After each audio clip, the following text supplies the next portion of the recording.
Welcome back, everybody, to another edition of the Irish Breakdown Podcast, show number 3. Somebody has been a trooper today in hours and hours of Irish Breakdown content, but we are not done. That's Vince Sedario. I'm Brian Driscoll, and we are going to do our upon further review. It's a few days after the game now, Vince, but we've had a chance to dive into the film and really break down this performance. Unfortunately, we will not be able to bring up any clips that we can draw up because StreamYard is being dumb tonight, so I can't connect it to my iPad, unfortunately. But we will show a couple like still clips and kind of talk through it, but we're not gonna be able to draw it up and show all that kind of stuff tonight. But I still think a lot of great stuff to discuss tonight. Vince. Yes, We broke down the film, some stuff we saw from the game that we were confirmed, right, and some stuff that we saw that was a little better than we thought, some stuff that maybe wasn't quite as good as we thought. But overall, what we saw was a team that just really played hard. Coaching staff that to some varying degrees on either side of the ball made some adjustments, which has been an issue for us in the past. And a team that just at the end of the day was just better. I mean, they had just better players across the board than South Carolina, and they showed it. And that's kind of where you want to be, right? And you fall behind and you have some mistakes. And look, there's some the turnover. There was a play in the third quarter where the play where Buckner kind of quickly chops his feet and throws sidearm to Tyree and hits him in the foot, that if he hits Tyree in stride, he probably scores. Yeah. I mean, there were so many chances to just blow this game open, and they didn't do it. And so now we'll be critical of that, and we'll talk about that. But there was also, it's one of those things, Vince, that just shows how talented this team can be and how this team is. And it's one of those things where you look and say, 9-4 wasn't good enough and they got to get better and all that. But then you look at the talent that they got on this team and the talent's coming back and you're thinking, boy, the pieces are in place. They just got to clean some stuff up, man, because there's a lot of talent on this football team. There's some positions that just flat out got to get better or they got to find a different dude. But this game showed that. But man, Vince, when they just pinned their ears back and knew what they were doing and went after this team, I mean, there was really nothing South Carolina could do about it. There really wasn't. Well, and that's the thing. I think, offensively, I think we saw glimmers of what this offense can be. This is the first time really all season that I think the playbook was at the disposal of Tommy Rees, right? I mean, he had a guy behind center who could stretch the field. He had a guy, I think we saw as many RPOs in this game as we saw all season combined.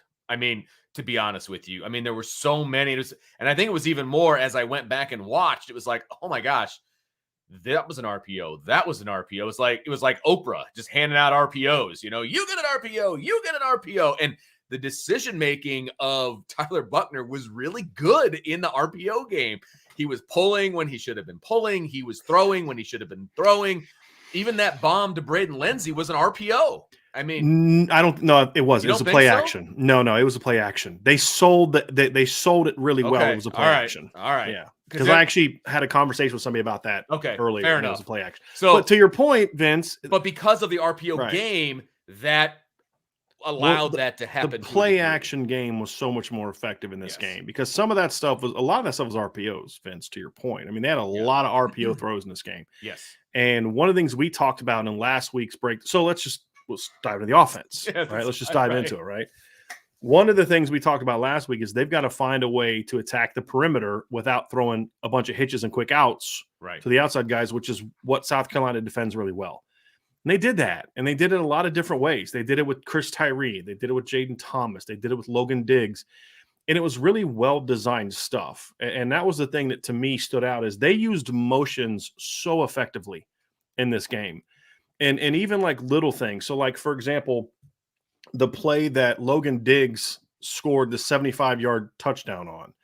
One of the things they did on that play, Vince, was they actually sent, I think it was Matt Salerno, but Matt Salerno went in motion. And what South Carolina is doing, they got 2 huge plays off of this. People kept saying, like, why do they keep motioning so much? Right. Here's why. The way they used motion in this game was really brilliant pass and run. So let's talk about it, right? That play to Diggs. I believe it was Matt Salerno goes in motion. And what South Carolina was doing when they would see motion is they would roll their safeties to the motion. So they were in sort of a 2-by-2 out of 11 personnel, which was their dominant formation in this game.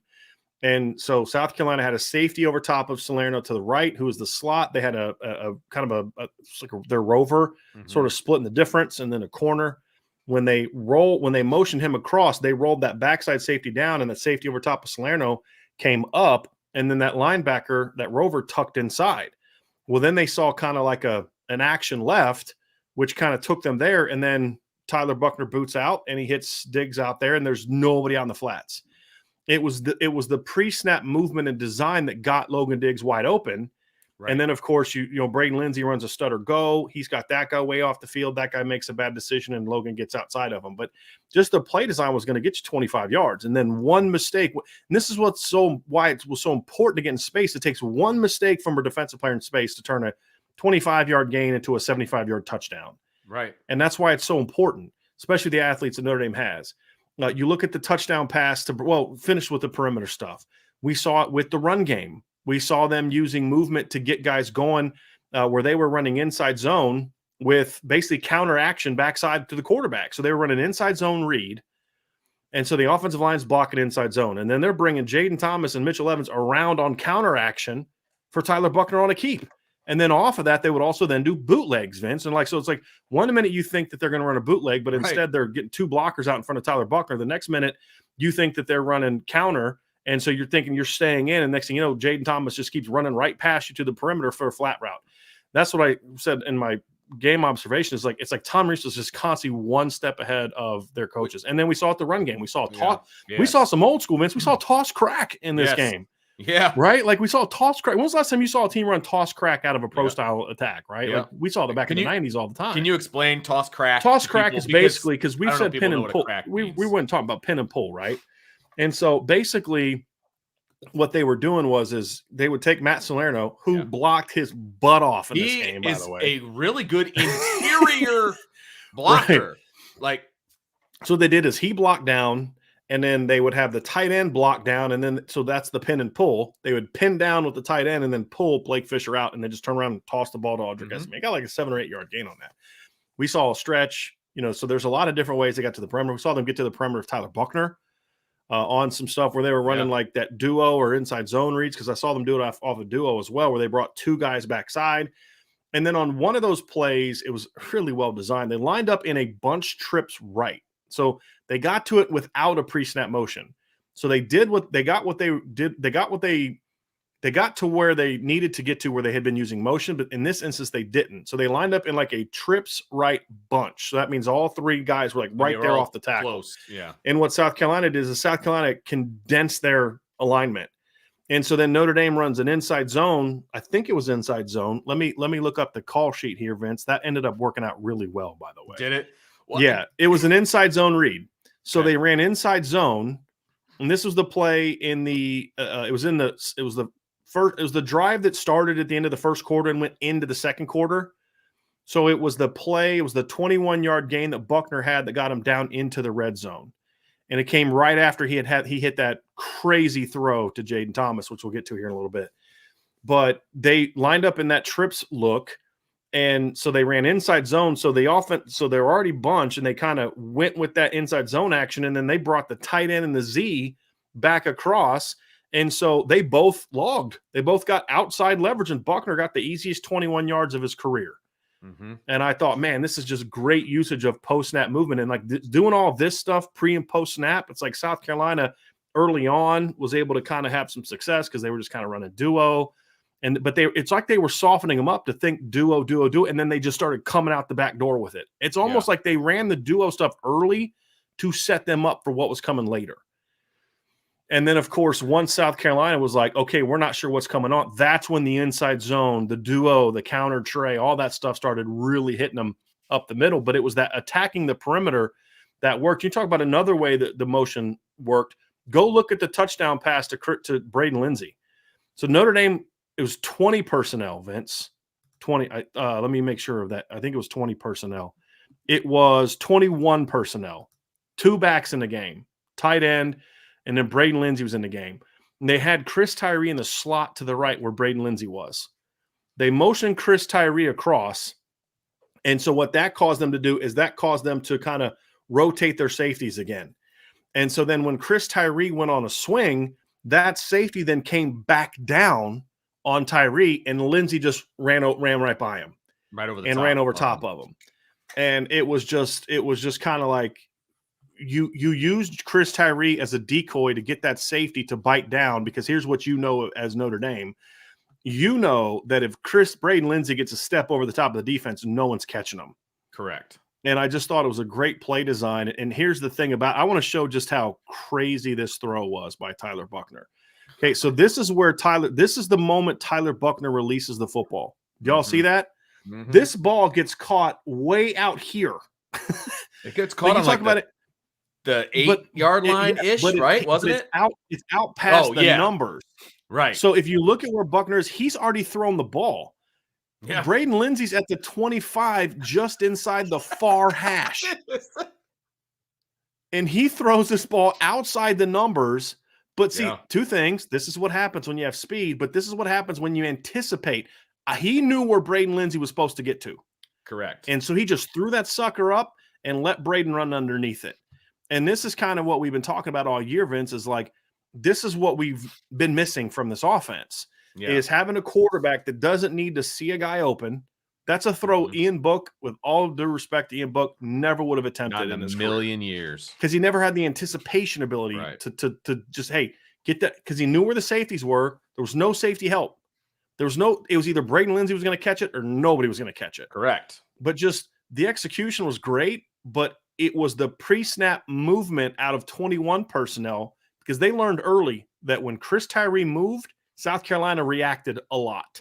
Right. And they started using that to their advantage. So what happened early in the second quarter, Vince, is they ran a sweep action with Chris Tyree, and they handed it off to him. Remember that? They were backed up, and they just blew the play up.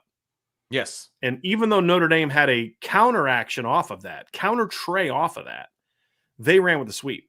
So what Notre Dame did is they kind of logged that in their head. Tom Reese logged that in his head. That was when they were all back. They were backed up. They were backed up. And he ends up getting sacked a couple plays later, and they punted out of their own end zone.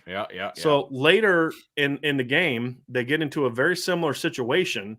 But this time, this is the play that I think made it I think it was their second. I'm trying to think. It was the third. It was the one that made it 24-24. Okay. And so they ran that jet motion with Chris Tyree at the 11-yard line, and South Carolina just ran with it like they did before, and Buckner kept it and ran backside counter tray. Old school counter tray. They ran so many old school plays. Counter tray is guard, tackle, pull. Mm-hmm. Counter is just a guard and a tight end, or guard and a back, or whatever, pull. They ran, that play we criticized during the year? They'd run counter with the tight end play side, and you did that delay. They ran that for 12 yards to Chris Tyree, but it was timed up much better. Mitchell Evans sold it. He really was patient with it, let the blocks develop, and then came inside. It was counter, Vince, but it almost looked like, you remember the old school wham play? Oh, yeah. We ran that. It was kind of like that, where like he let the outside and then he came up, but instead of like trapping like a center over the center, over the A gap, like nose tackle or a guard, he just went up inside and led. Really well timed. That was the play that Chris Tyree ran. But just a lot of that motion is what kept that stuff working, Vince, because it's like, okay, if you just motion a guy when he's going to run a slide route, then they're going to be able to play it. But when you're always motioning somebody, it's like, okay, is he handing off here? Is he keeping it? And the second half, they just started wearing on it. And that's when you started seeing Tyree and Estime and Diggs just hitting him up the middle. Like, next point. Well, Vince, I'll let you respond to that, because I got so much I want to say about this.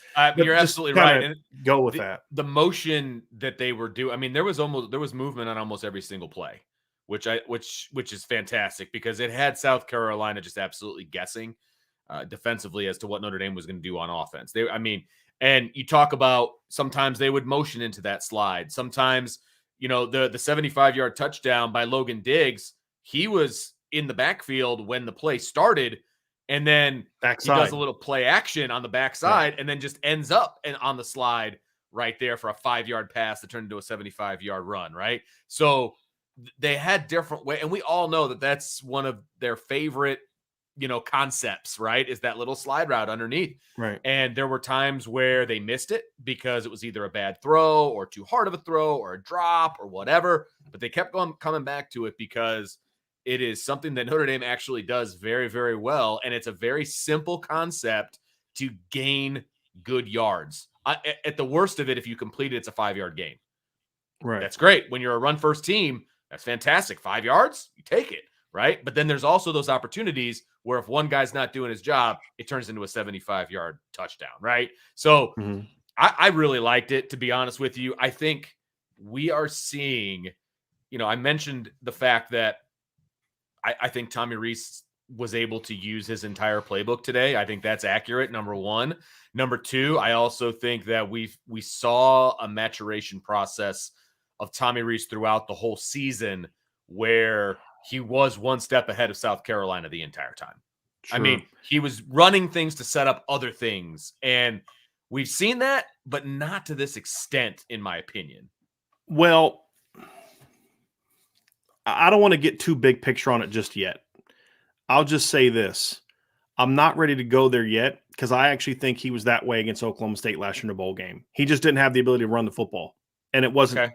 I mean, just they couldn't block anybody. I mean, right. that was a different problem.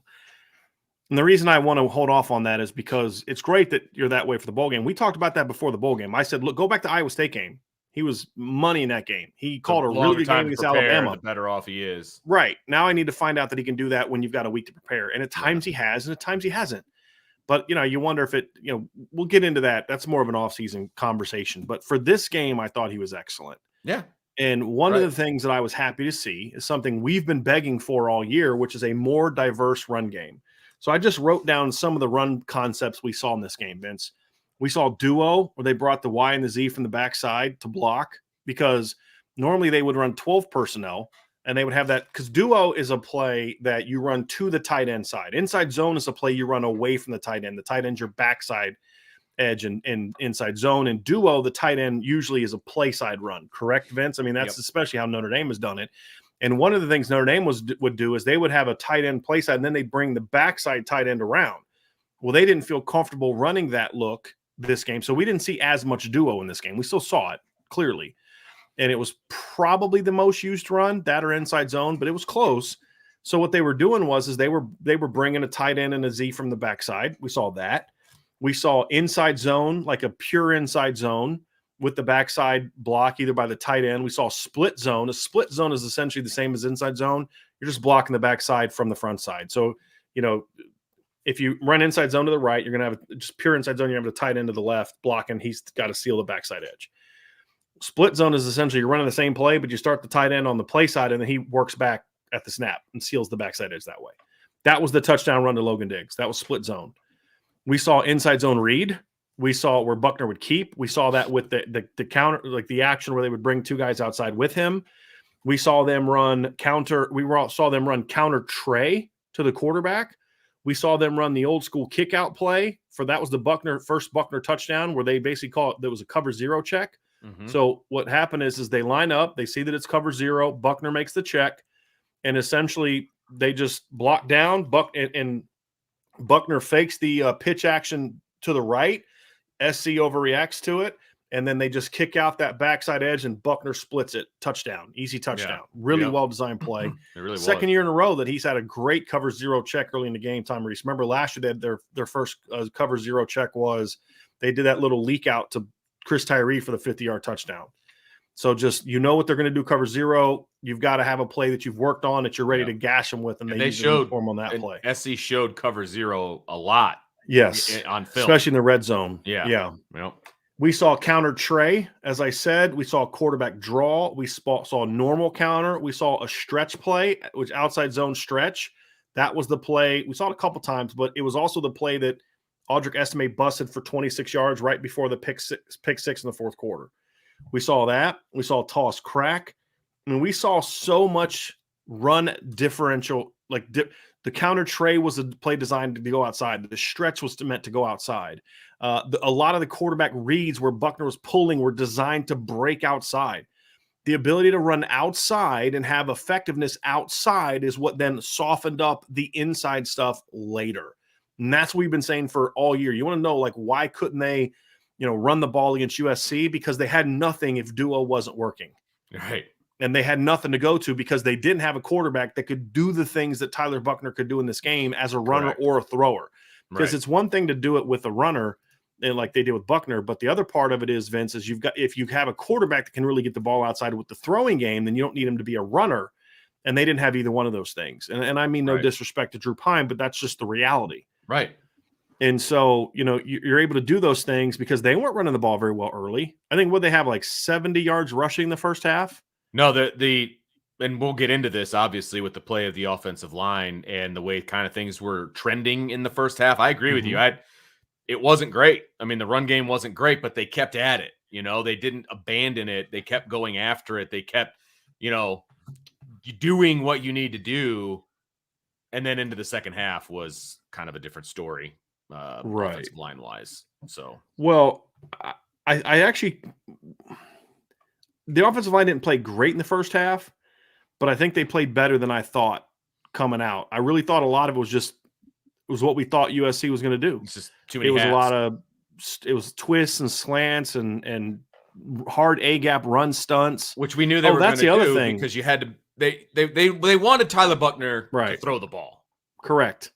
Well, and they also didn't think Notre Dame had any outside run threat. Right. I mean, that was the other thing. And so they played to Notre Dame's tendencies.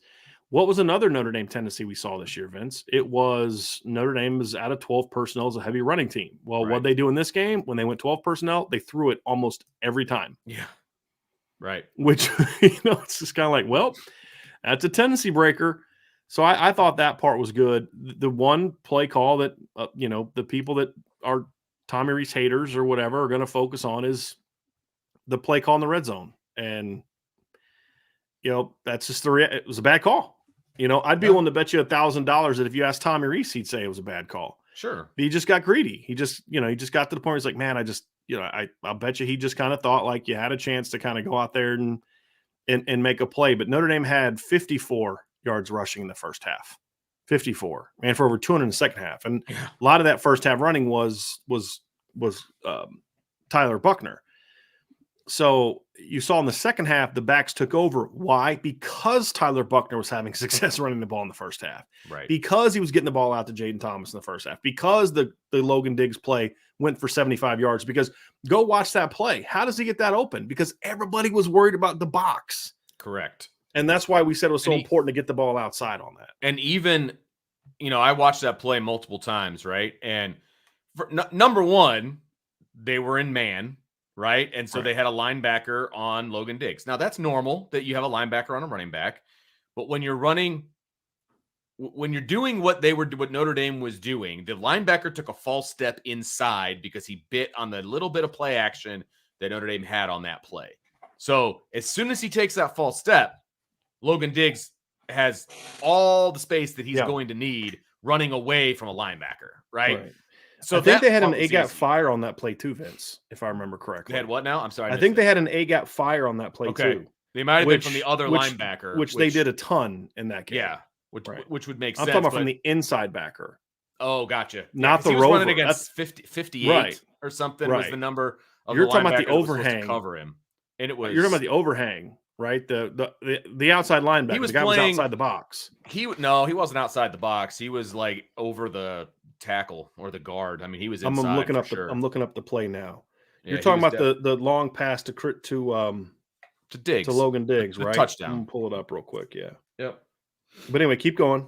Yeah. So because of the play action, this kid takes an inside step towards, and then that's all that Logan Diggs needed. That makes the easy pitch and catch from Buchner to Diggs. And then on top of that, since it's man-to-man down the field, they had no idea that the ball was thrown already. And by the time the secondary reacted to the fact that Logan Diggs is running with the football, he was running by them, right? He had the head of steam, and there was no way that Dial, I think is who the DB was going to be able to catch up because of the head of steam that Diggs already had. So it was a great play call to run the play action. Yeah. Easy pitch at the and catch. Snap of the ball, Vince, to your point, the safety's rolling to the middle of the field. Yep. Because it was cover one, it looks like to me. The other safety's rolling down. That backside backer 58, you're correct, is absolutely keying. He's not even reading the back. No. He's reading the line. He's just expecting run game. And then just Logan Diggs just outruns. I mean, he's just wide open. As soon And as the he takes that safety one is step, running. The safety, when Logan Diggs catches the ball, the safety is running away from him because of the motion to Matt Salerno. right. And so it's just like, I mean, I'm going to actually take a picture of this and show it here because I think it's important to show here because we can show the still shots. I can screen share. I just can't connect my iPad, which kind of sucks. But I'm going to bring that play up, Vince, because it shows. I mean, I think illustrating what you're talking about is really important because you're making a really good point about how important understanding how to manipulate a defense is. So let me just pull this up here real quick, and I want you to get back to breaking it down. So this is the part where he just did that action to Matt Salerno. So they ran a jet action fake to Matt Salerno.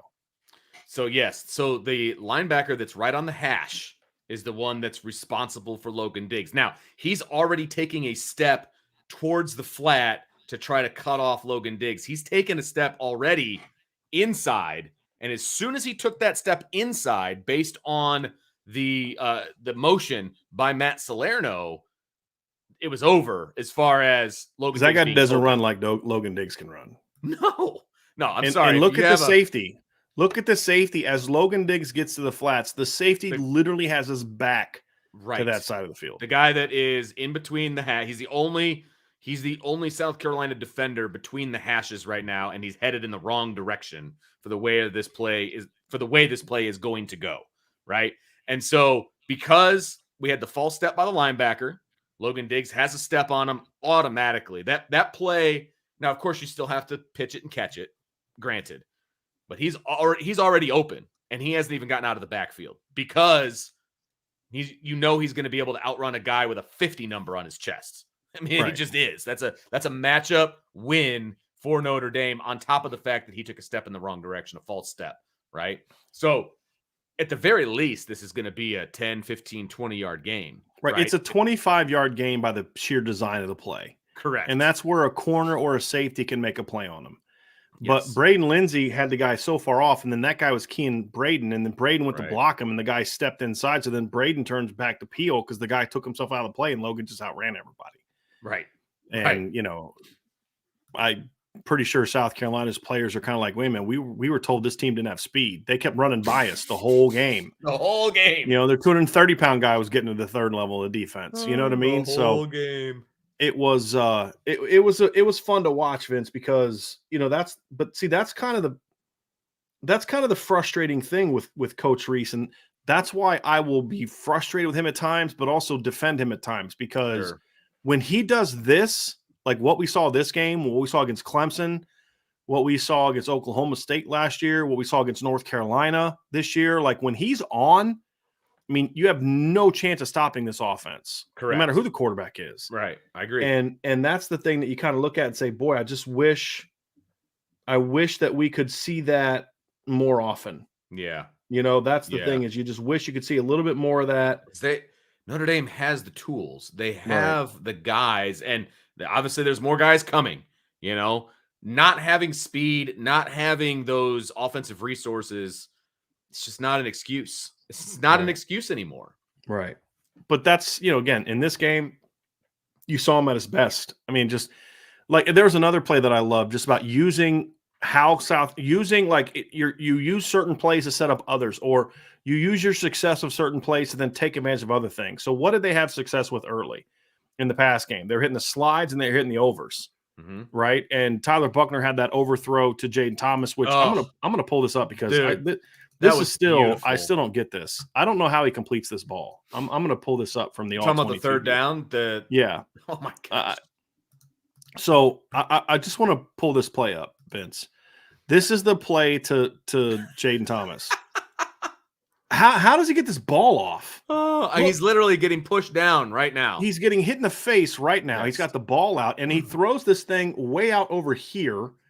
It just this is when he's at his best, when he's just can catch it and throw it and doesn't have to worry about taking steps. And that's the stuff he's going to have to clean up a little bit, right? Sure.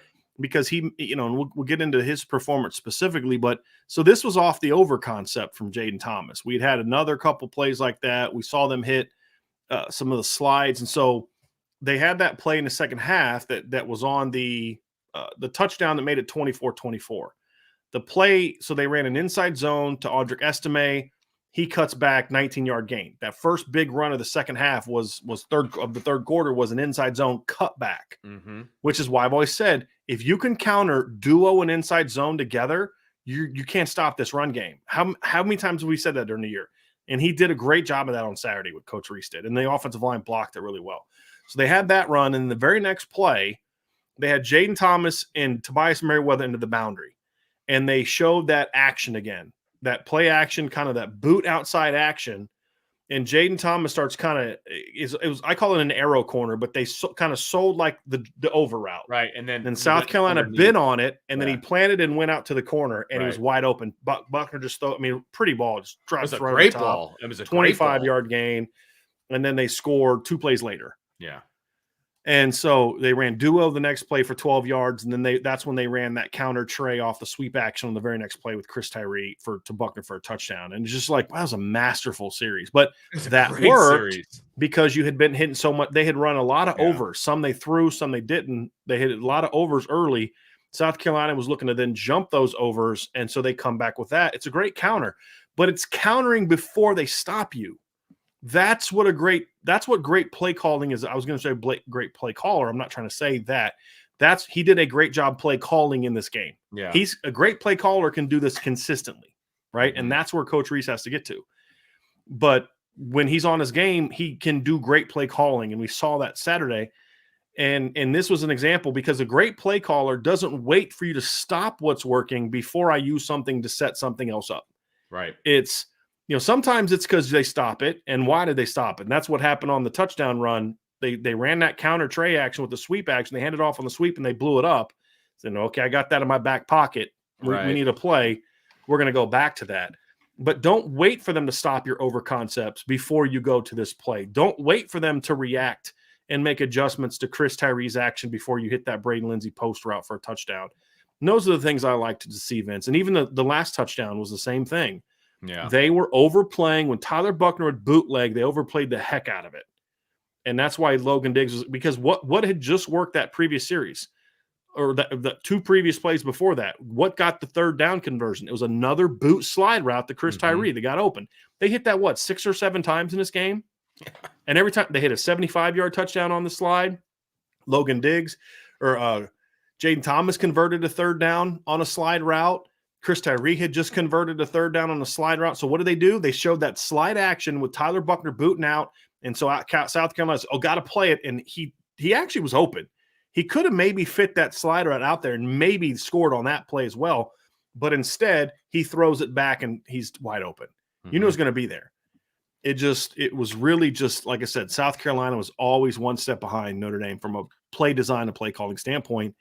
And that's why Notre Dame was able to have 3 turnovers, 2 pick sixes, and still win the game. 3 or 4 wide open big plays. He had George Takis.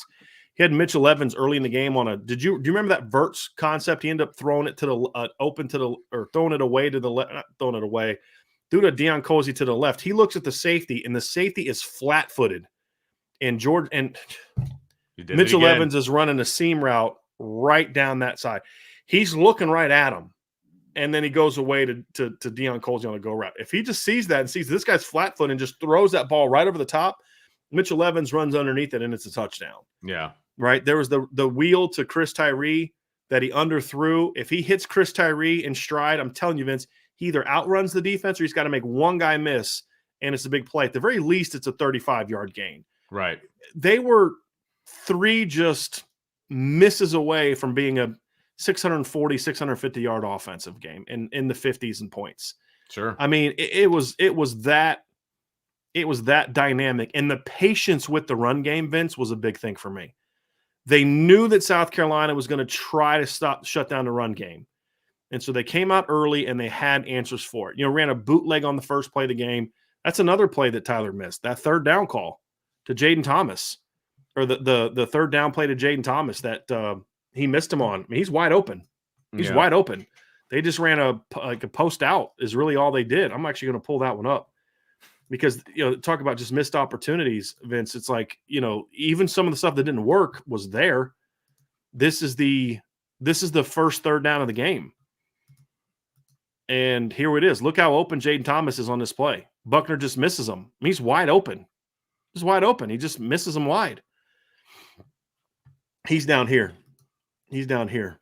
And the ball's coming out here. That's like the second play of the third. That's that first third down of the game. Yeah, the first third down of the game. Yeah. He's wide open. He just overthrew him. He was 100% open. Yeah, he just missed him. And that Russ, I can live with that. Whatever. You know what I mean? It was the first series of the game. Right. But I was like, okay. The point is there's stuff that was there. Yeah. And then you come out the next series, you run duo, then they ran a now screen, then they ran verts, and they ran power read to Chris Tyree on a jet that went for 8 yards, then pass, then they ran verts, then they ran a slide, then they ran duo. And that's the drive they went on a touchdown. So they knew that they were going to play them that way. You come out the next series, and you on 2nd and 10, you run the jet sweep to the little shovel pass to Brain Lindsey, and then you end up that drive with an interception. He was trying to throw to Mitchell Evans on that play. I went back and looked at it. He was looking at Mitchell Evans. He shouldn't have been. He should have been looking for the check down to Logan Diggs. But they just made a play on that one. Then you come back the next series, you go duo inside zone, then a boot slide on 3rd down to Jaden Thomas. That's the one he picked off the ground. Then you run counter. Was a great catch, by the way. Yep. You run that counter play side for 12 yards. You run a quarterback counter with a pitch action. They run an inside zone play after delay a game, and he keeps it for a yard. Then the next play, he hits that over to Jaden Thomas. That was on the 3rd and 12. And then the very next play, you run inside zone read. Buckner pulls it and runs for 21 yards. So they knew that South Carolina was going to play the inside run. So what did they do? They got outside. Mm-hmm. Right. So people say, well, the run game, that's because South Carolina was key to that. So what did Notre Dame do? They just ripped them up with a lot of other stuff. And the point that I'm making is South Carolina only stopped Notre Dame a couple times in this game. That's it. Every other time it was Notre Dame stopping themselves. I agree. And that's something that I heard Marcus Freeman say, and listen to I think it was the video I talked to, he might have talked about. He said, stop beating Notre Dame. Yeah. Right. And it was so obvious that was on both sides of the ball. We'll get to the defense here in a second. But once they cleaned that stuff up, man, there was just no chance for South Carolina. Yeah, it was no chance. It was just fun to watch this offense. Like there's definitely been times where either I've been sitting next to you or we've been texting about it or whatever, where watching the offense is frustrating. Like it's frustrating to watch this offense, right?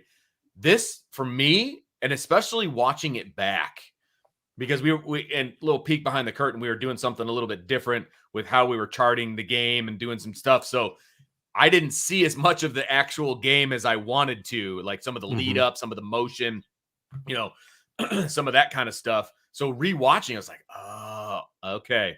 Yeah. This makes a lot of sense.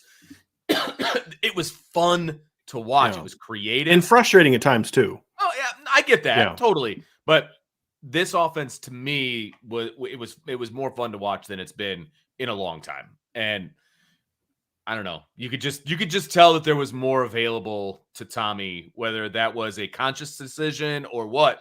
It was just more of a creative situation for me. And it was fun to watch. So I enjoyed the offense in this game. I thought the play of the offensive line was a little bit better on the rewatch than I thought it was live. It wasn't great, but it was better than I thought. I thought Joe Alt didn't have a great game. He gave up a big pressure early, just turned the guy loose, let a guy run around him. Blake Fisher got driven back once. Zeke Correll kept getting knocked off the ball because they were just coming hard at him, but he did a really nice job of just not losing engagement. Yes. And that was good. I thought Josh Lugg, he missed getting up to the second level on a stretch play. If he does, that play goes. He again, he doesn't have to reach, just keep working out. He kind of stopped working, and I think this is kind of what happens when you don't run this play a lot. That's why I think they need to rep a more diverse run game more often. On stretch, Vince, you got to keep working at second level, because what hopefully what'll happen is eventually your back makes a vertical cut and that guy runs right into you. Yeah.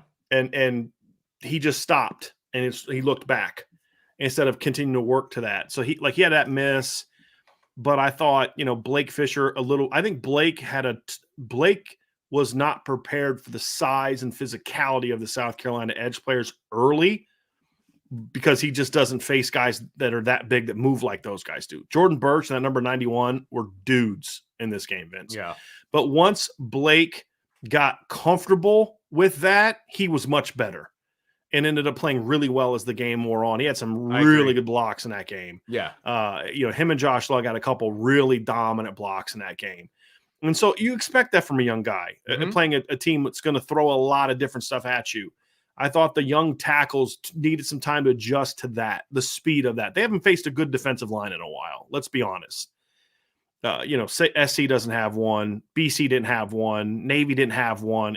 Really, since Clemson, that was over almost 2 months ago that they faced a good D line. Yeah, and they took them a quarter to kind of get caught up to the speed. Sure. And so once they did that, man, it was and like you said, and I think this is also part of it. It was also scheme related. I mean, some of the stuff that the interior was doing and having a lot of hats in the box and all of those different things. Until Notre Dame proved that they could stretch things out, get things to the outside, and stretch things vertically, why would they not have a bunch of guys in the box? And I think that once Notre Dame was able to schematically help out the offensive line, right? Then after that, they just wore out South Carolina. I mean, towards the end of the game, I mean, it didn't matter how many hats were going to be in the box. They just absolutely wore them out. So, and that doesn't happen immediately. You don't wear a team out in the first quarter. You know what I mean? Like, right. You kind of need to keep going at it to wear them out. And that's what I liked about the game plan, Vince, because I felt like they did a good job of, hey, let's not like what had happened like against USC and in the other USC. And what happened against like Navy and some of those teams is like when those teams would run the heavy inside, like they just eat up all the inside gaps and overwhelm them with numbers and twists and stunts. There was nothing they could go to. Right. They had no counters to that. Now, part of that's their own fault. You should have been stretched rep inside zone and things like that. Sure. But not having that quarterback that can really be a weapon there, it caused problems. I still think there's other things they could have done and should have done and all that, but that's what they were doing. And in this game, I thought having the quarterback that could run, using Jaden Thomas really because again, where did Jaden Thomas make all his plays this game? From the slot. Right, using him there, he's so good there. We've talked about that all year, Brian, because all the stuff he made, the overs, the corner, that's all Michael Mayer plays during the regular season. We talked about this, Vince. That's all stuff they would have used Mayer for in the regular season. Who was the guy that caught all those slide routes off bootlegs this year? It's Michael Mayer. Right. Who was the guy that would have ran that boot corner route in the regular season? It'd have been Michael Mayer. And so I thought they did a great job of using Jaden Thomas to do that stuff, which, as you said, Vince, we've been talking about for months. And so that was good, but I just felt like they didn't unnecessarily shove inside run down South Carolina. So, but they didn't abandon it either. Right. And so fans see that and they see, well, they're not running the ball, they're not getting to push. That's fine because they're setting them up for something else. You can't just abandon the inside run. And then once they started having success in the perimeter, and that softened South Carolina up a little bit, and they weren't flowing because what you saw in the second half of South Carolina's downhill run stunts weren't as aggressive. Why? Because they had run by so many stuff. Hey, you want to run an inside run stunt, and then we're going to hit you with a post over your head, or we're going to hit you with a slide route for 75 yards, or whatever the case may be. It forced them to back off. And so then Notre Dame comes back with inside zone for 39 yards, stretch for 29 yards, inside zone cut back for 19 yards, duo for 12 yards, right? Then all of a sudden that stuff starts working. And it wasn't that the O-line played better. It's that it forced them. That's when Notre Dame got the numbers advantage back. And that's why they had success. And that's what I keep trying to get people to understand is I don't care how good you are as an offensive line. I don't care how bad the opposing team's run defense is. If you can't beat a team throwing the football and or getting the ball outside, you have no chance. No chance. I agree. And we saw that in this game. And I called Ryan after breaking the film down again. And I said, man, this was one of the most diverse, well-called, well-executed run games I've seen in a while. Because I've had people say to me, like, do you think Notre Dame didn't really run the ball that well against South Carolina? And I'm like, they went for 264 yards and averaged 5.7 yards per carry. Their longest run was only 39 yards. I mean, it was a long run. I mean, it would have been 80 if he had 80 more yards to go. I mean, he was going to score from wherever he caught that handoff. Yes, you know what I mean? But that is true. Just happened to the end zone was only 39 yards away. Point being, it's not like they had a 75-yard touchdown pass to pad the stats of the run game. I mean, Buckner had a run of over 20. Diggs had a run over 20. Estime had a run over 20. I think the Clemson game, Vince, I don't think they had a run over 20 in that game, if I remember correctly. That's what was so amazing about that game. Bludgeoning in the Clemson game. Like it was just a different Why? situation. We talked about this. What was the reason for that? Because Clemson was the one team that went into their game against Notre Dame thinking we can play them straight up. We don't need to outplay them with numbers. We don't need to run and stunt our way to. They had what their longest. They had one run of 20 yards. Their longest run of that game was Logan Diggs for 20 yards. Audric Estime had 104 yards on 18 carries. His longest run was 13 yards. Yeah, I mean, it was have that kind of right pounding because they tried to play Notre Dame straight up. You can't do that. Navy just said, nope, we're going to bring 8 guys in the box, and they're going to let Drew Pine throw for a bunch of yards because they felt in the second half Drew Pine wasn't going to be able to make those plays to beat you.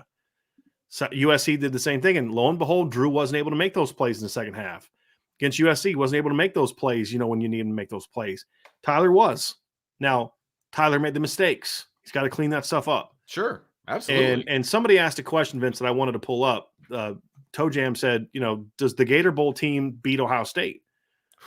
And my answer is no, because you can't throw 2 pick sixes and have 3 turnovers and beat Ohio State. See, Ohio State's offense is too good to allow you to, you know what I mean? Like they're going to pounce on that, on the 2 pick sixes.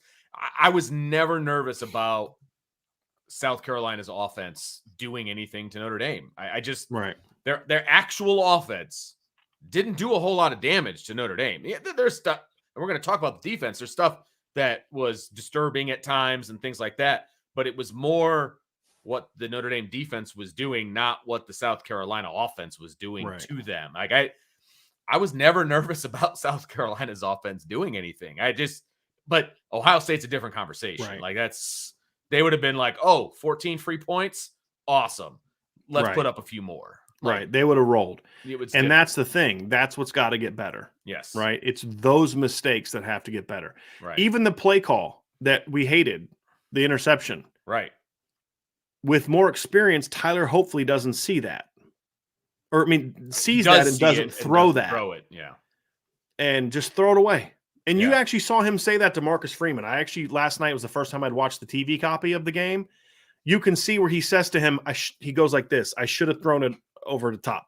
Right. You know what I mean? Like, yeah, okay, sure. And that's a learning situation for his third start. Now, what we'll say is you shouldn't have made the play call. You saw the numbers weren't there. You shouldn't have run it. Call timeout, do something. And we've seen them make this mistake again. Remember the jet sweep they ran early in the year? Was it against Stanford? Where they said they didn't have the numbers. Like, yeah, we knew we didn't have the look. We should have called timeout. That was another experience. So, that to me is a coaching mistake by Coach Reese and by Coach Freeman to not call timeout. And the communication there needed to be better. And you call timeout and go back out there and run the play and, and score in ball game, 45-31. It's a learning experience for your young head coach, your young offensive coordinator, and your young quarterback. Mm-hmm. But then how do they respond? And this is the best part of what I thought I saw from the offense. And this wasn't so much from a play calling thing. The play calling was good.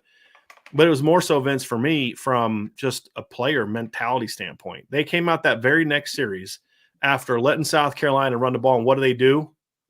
Okay, let's go back to who we are. First play, duo, 17 yards. Right. Then it was 5 yards, 4 yards, 4 yards, 5 yards, 12 yards, 2 yards, 2 yards, 10 yards, 1 yard, 2 yard, touchdown. And it was just like, okay. That was what, 1, 2, 3, 4, 5, 6, 7, 8, 9, 10, 11. That was a 12 play drive that started with 7 minutes and 39 seconds left on the clock. Right. Out of those 12 plays, they threw the ball 3 times, one of which was for a touchdown. Right. Like 2 passes to Mitchell Evans and 1 pass to Chris. That is a soul stealing drive. Right. Is what that is, because the entire stadium got reinvigorated after that pick six. Yeah. And Mitchell Evans scored with 1:38 left. They ran 6 minutes off the clock on that series. Correct. And South Carolina knew what was coming. Yes, absolutely. They knew what was coming. And it was just a methodic, yeah. like punch you in the mouth over and over type of drive. And the 3 passes, one was for 5 yards, one was for 10 yards, and then one was the touchdown. Yeah. Like they weren't like big time passes. It was just within the offense. Here we go. Punch you in the mouth, punch you in the mouth. You know, it was pretty great. I mean, that's why I was never, because of what the drive was to get them to the pick 6 area, right? It was a great drive by Notre Dame as well. Right. But it was the mindset of they almost came back out that next series pissed. Yes, exactly. Right. Like, absolutely. And that is the mindset of the head coach, though, too. That's where you want Notre Dame to be. Yes, 100%. Yeah. Because did you see Freeman's face? He's got this like snarl. Like, look, he's like, you know, it's like you see that and you're like, they're pissed. And Tommy was pissed, and the offensive line was pissed, and Harry's pissed, and Buckner was pissed. Yeah. And they just came out the next series and said, you guys kind of screwed up here. Like, you pissed us off, you know, and to just go down there and because here's the thing I loved. And this is also Tommy Rees reading the room, which is a very important ingredient to being a great play caller. He could have gone back and gotten cute and creative on that next series, but he said, you know what? Yeah. Because the game was tied. You couldn't run the clock out. That was not a run the clock out drive. That was we're going to score, but we're going to take, like you said, take your soul. He didn't do some of the creative stuff that had got them there.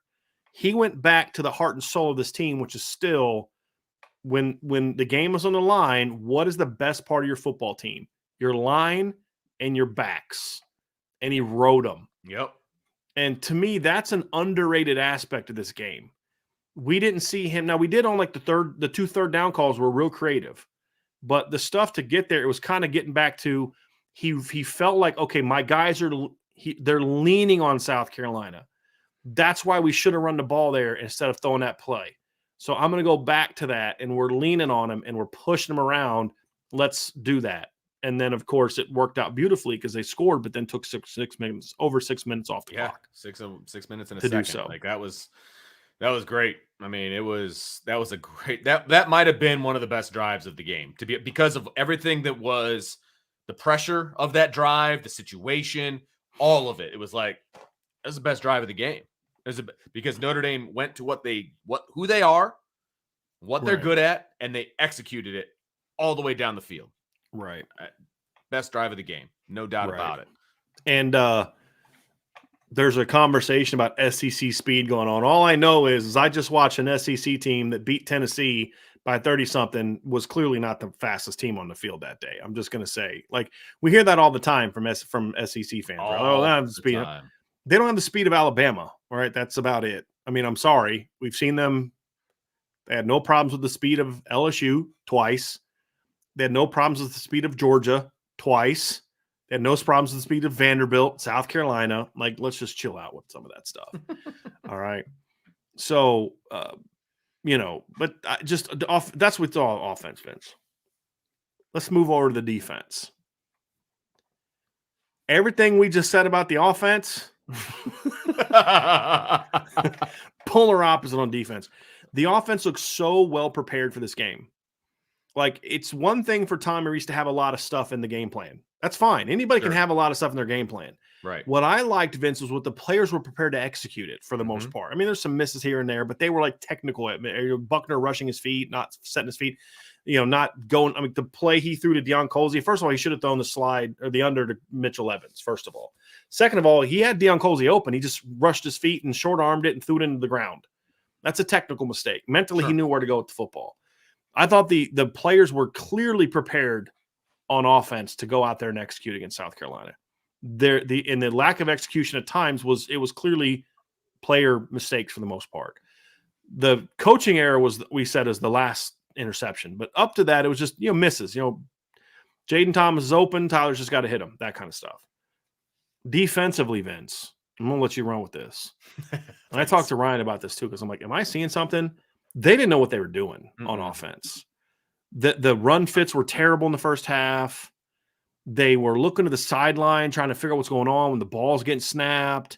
They weren't lined up. They weren't playing hard because they were unsure of what they were doing. Yep. It's like you had a month to prepare, and this is what you're doing, it was really frustrating to watch because it wasn't so much that South Carolina had the scheme going, like Tariq Bracy gets beat because he wasn't sure of like, am I supposed to cover that guy?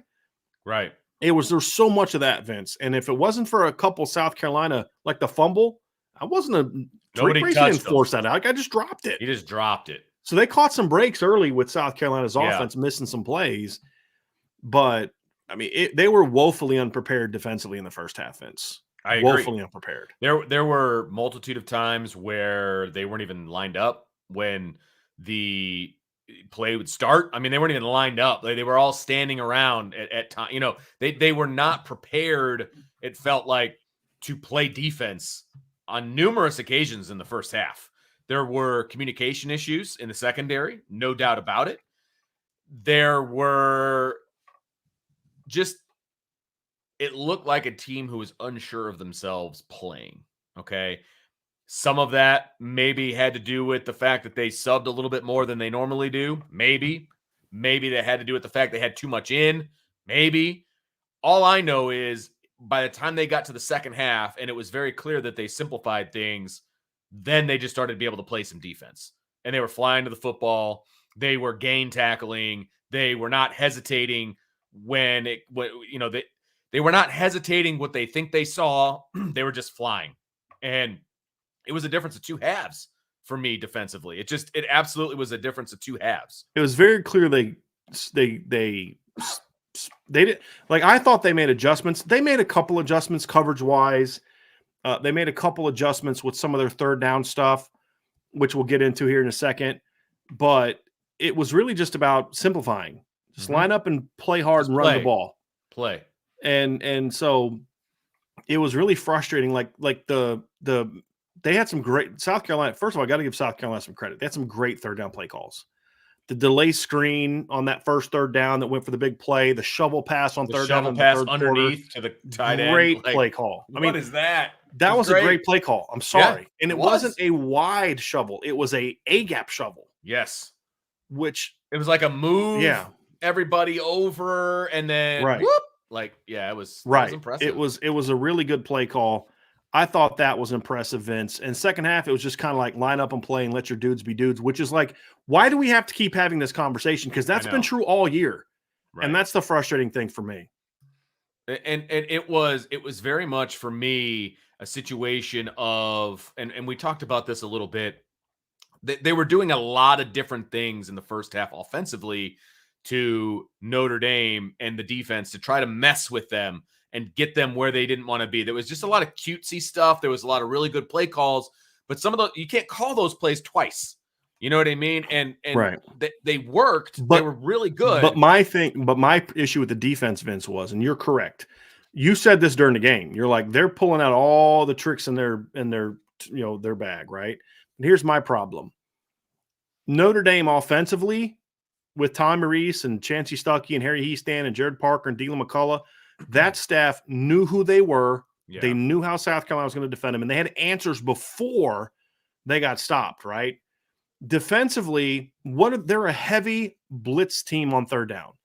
So they came out early on, and guess what? They blitzed. Mm-hmm. And what happens? South Carolina gashes them on third down. And it's kind of like, how do you not know that? Like, why are you not as prepared for your tendencies? When a month, right.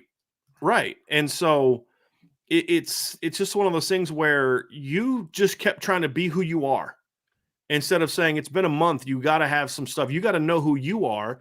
Know that other staff is not idiots. They're going to have some stuff to stop that. Notre Dame's offense knew they were going to try to shut down Duo. So what they do?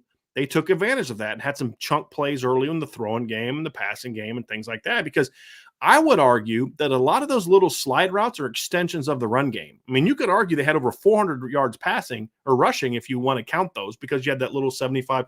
That's off the running play. That worked because of the running game. Oh, for sure. Right. And the 20, they had the 20, not 400. I'm sorry, 300, close to 400, because you had the 70. They threw for 294, right? Buckner threw for 294. Well, no, he threw for 270 something. You got to add the 20. Oh, that's right. That's right. 274. See, for Buckner, 220 for Sherwood. Then you had the 75-yarder for, the 75-yarder was off of a run action. You had the 10-yard completion to Chris Tyree was basically off of that. Yeah, Jaden Thomas had a 12-yard gain off of that. I mean, so you get the point, right? I mean, it was a lot of that was off of the run game. It's RPOs off of the run game. And so defensively that you weren't prepared for that is just troublesome for me. And that the head coach has kind of got to step in and be like, let's simplify things a little bit. And then, then they would come out in the second half and they were showing fire and then they would smoke. And South Carolina, Spencer Rattler didn't have answers. And what happened at that point in time when they started just bringing 4, D-line took the game over. And it's like shocker. Yeah. Like Jordan Patel going off. Justin Adamilola is going off. Riley Mills had some big pressures in that game. Howard Cross had a couple big pressures in that game. And it's kind of like, even without your top 2 dudes, your D-line still took that game over in the second half. Why? Because you turned them loose. And it just frustrates me that still after 12 games, after everything that happened, I'm watching Tulane today get ripped up by USC. But you know why they won that game? Because eventually they were able to make enough plays and they were aggressive and they went after USC and they were able to make enough USC mistakes to allow them to win that game. And then you watch Notre Dame with all the talent they have playing that really passive, like, oh no, let's not get burned up defense. And you're just like, man, like I'm so frustrated by that. Yeah. And that's the thing that kind of got me is in the second half, they were aggressive.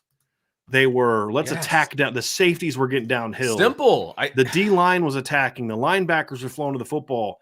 I'll tell you one thing that this team did a really good job of, though, from start to finish.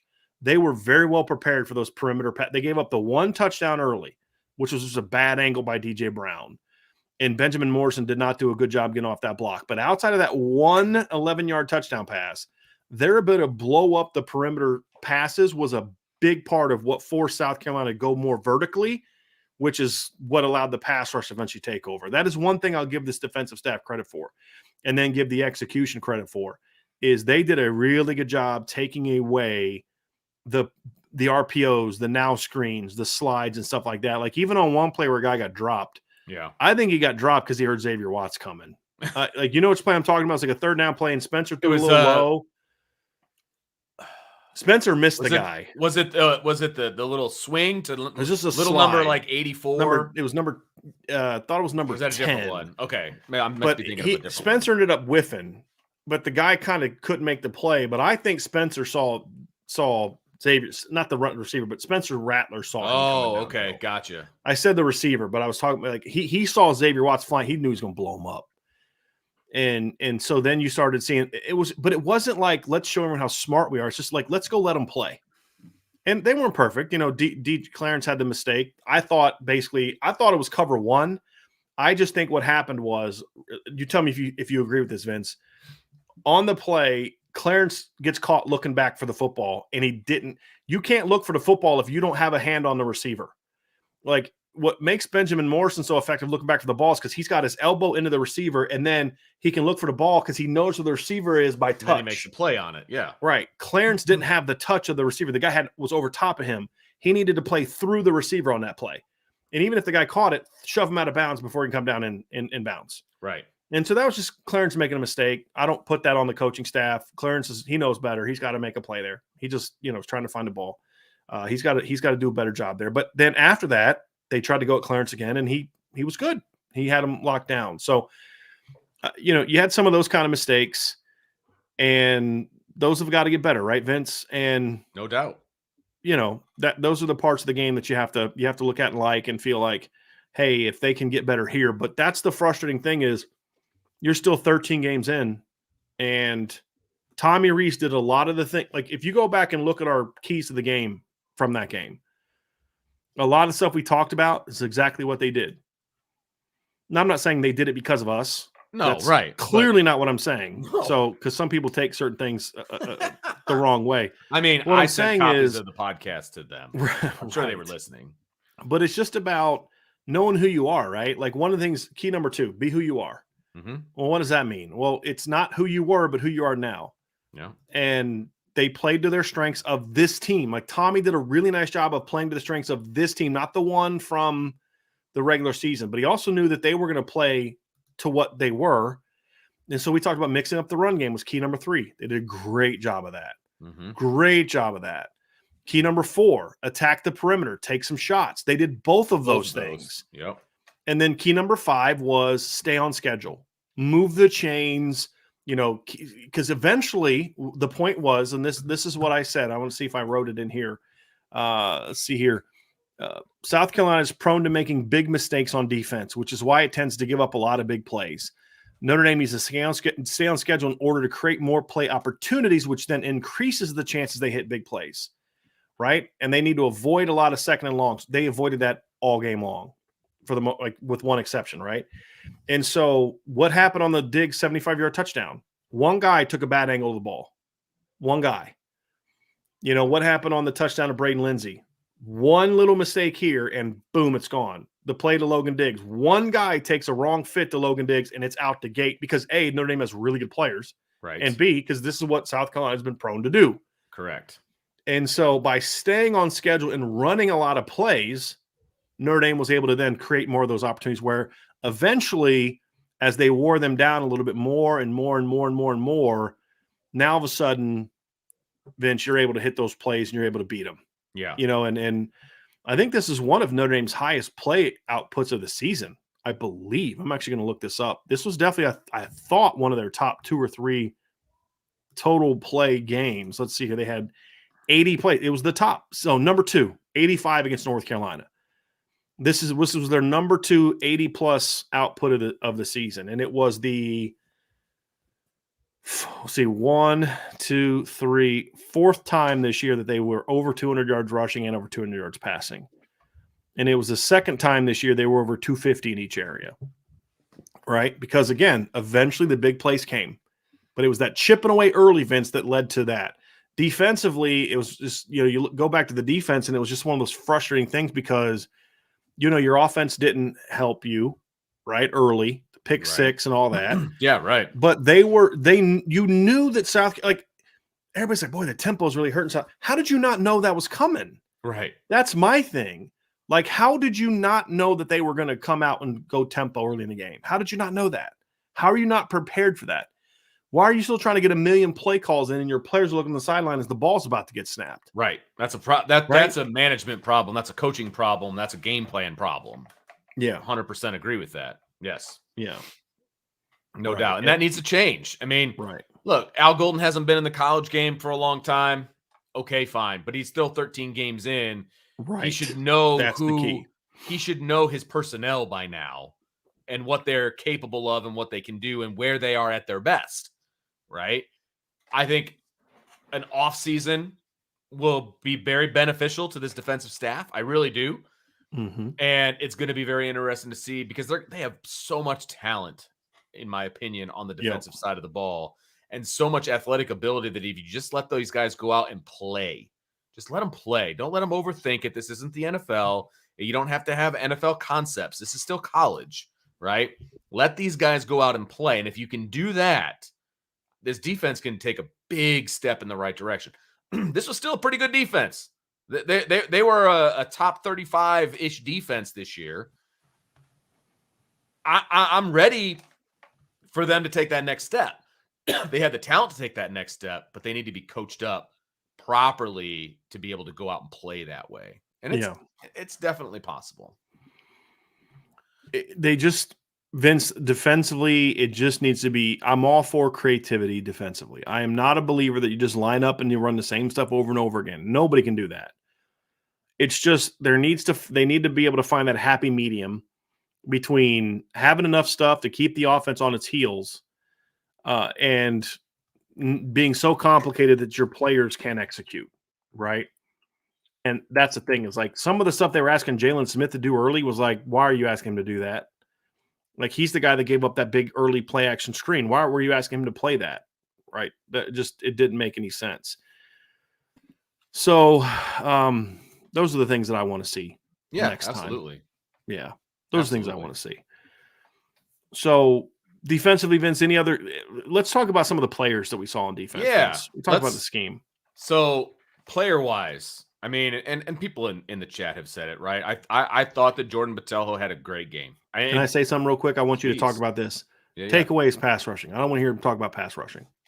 He set the edge, man. Like, I thought he played a round, like, so watching the game live, like I said, I was inputting a lot of stuff, and so I didn't get a lot of chance to see a lot of what was leading up to each play.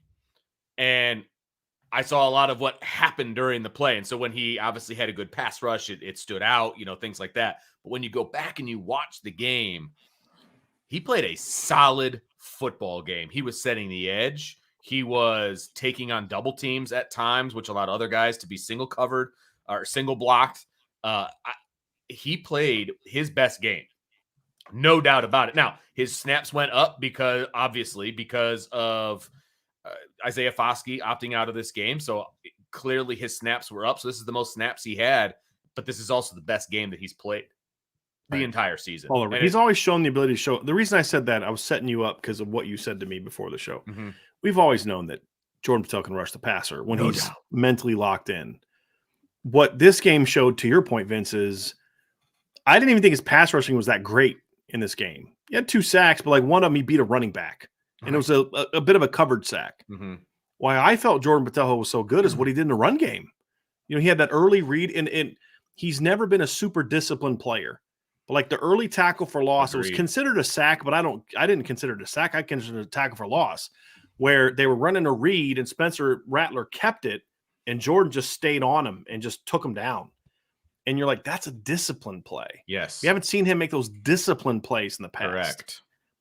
And setting the edge, and not like what would happen in the past is he would be setting the edge and then he would see the ball and then he'd try to react to the ball. Yeah. But when you're setting the edge, you can only react to the ball if it clears you, or if the guy declares to your outside.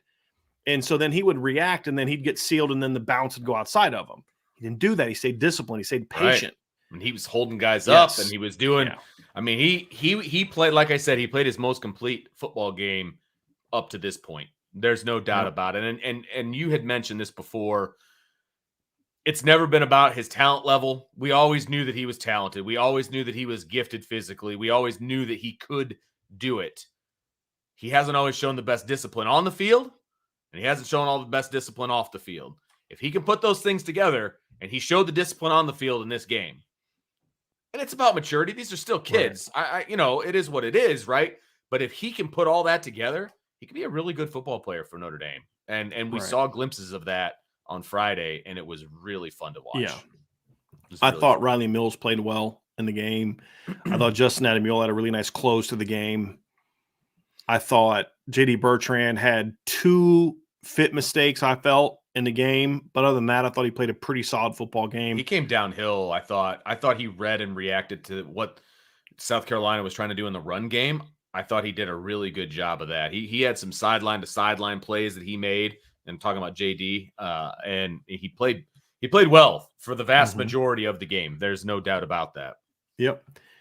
I thought if you want to project into next year what we saw from this game, which I think could be risky, fans, I don't like the Buckner thing. It was great that Buckner played well. It doesn't guarantee he's going to play like this every game, right? Like, it's a bowl game.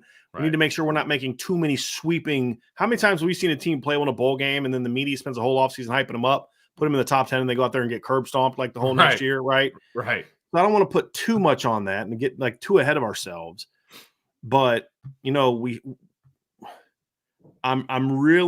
was really pleased by the 2 young safeties. I thought that was really nice to see. Was the 2 young safeties, Ramon Henderson and Xavier Watts. Yep. And I thought they both played really well. Yeah. Ramon played well too. He did. He had a couple of nice hits. He had a missed tackle or 2 that I really wanted him to clean that up a little bit. But overall, if we go into 23 with those 2 at starting at safety, I'm okay with it. If they play like they did in the bowl game, right? Yeah, that's going to be the key. Right, absolutely. And I want a third, obviously, to step up. Whoever that happens to be. I know who I want it to be, but whoever that third one is, and get a nice little 3-way rotation there. But I agree with you. I was going to bring up Xavier Watts for sure. I thought he played. Not only did he play a good bowl game, but I thought he's played a very good second half of the season. And that deflection that he got in the end zone, which would have been a touchdown if he doesn't get his head around and deflect that ball. I thought that was great. I thought he made a lot of nice tackles. He was coming downhill very well. He should have had a pick on the sideline. I can't remember what the play was, but it was right on the sideline. He turned, it kind of went off of his forearm. He played well. He played really, really well. I think he solidified himself as a starting safety. Yeah. Next year. You're talking about Xavier, right? Yes. Yeah. Yeah. Ramon or DJ Brown made that one bad play early on the touchdown, bad angle. He played solid. He played solid football after that, I thought. He tackled well. He had 2 open field tackles in the game, which had been an issue for him all year. And then he made such a great read. Now, it ended up working out that he didn't pick it off, but the play he made to force a punt on the series before Buckner hit the big play to Lindsey, he read that perfectly. Yep. Oh, you're talking about DJ? DJ Brown. Yes. Remember, he almost picked that ball off? He should have picked it off. He read that perfectly. Right. That was such a great read. And they actually did a good job of showing that on replay because they had a different angle of it. It was behind where DJ was. And he was just playing the zone. And he read it and he broke on it before the ball even left the quarterback's hand. And that should have been a pick six, is what that should have been. Right. But it was a great job of reading and reacting, which DJ Brown has not been great at, right? But he read and reacted on that play, and it was awesome. I completely agree with you. Yeah. So, Vince, defensively also, Benjamin Morrison played well, of course. A guy that I thought played good football that didn't get talked a lot about because he didn't get challenged a whole lot, which was important, was Jaden Mickey. Going back and breaking down the game, I thought Jaden Mickey played really well. He was good in coverage. He was where he needed to be. He tackled when he was there, and he almost had a play where the ball ended up getting woefully underthrown, but he came over on a deep ball. He came over off help. Do you remember the play I'm talking about? It was they were going, trying to think of the TV, I think it was the same as ours, right? So they were going right to left. They threw a deep ball up the Notre Dame sideline, and it fell like way short of the receiver.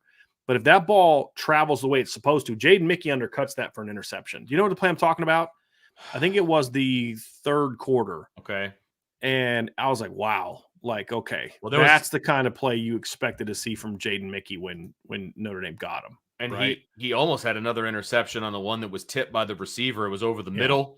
And if that doesn't get tipped by the receiver, that's a pick for Jaden Mickey. Yeah. I mean, he was around the football an awful lot. And they tested him deep, and he was where he needed to be. And it was good to see that because of how much he struggled. He needed that going into the offseason. You know, if we're talking about individual guys and needing some confidence, not that he lacks confidence, don't get me wrong. Right.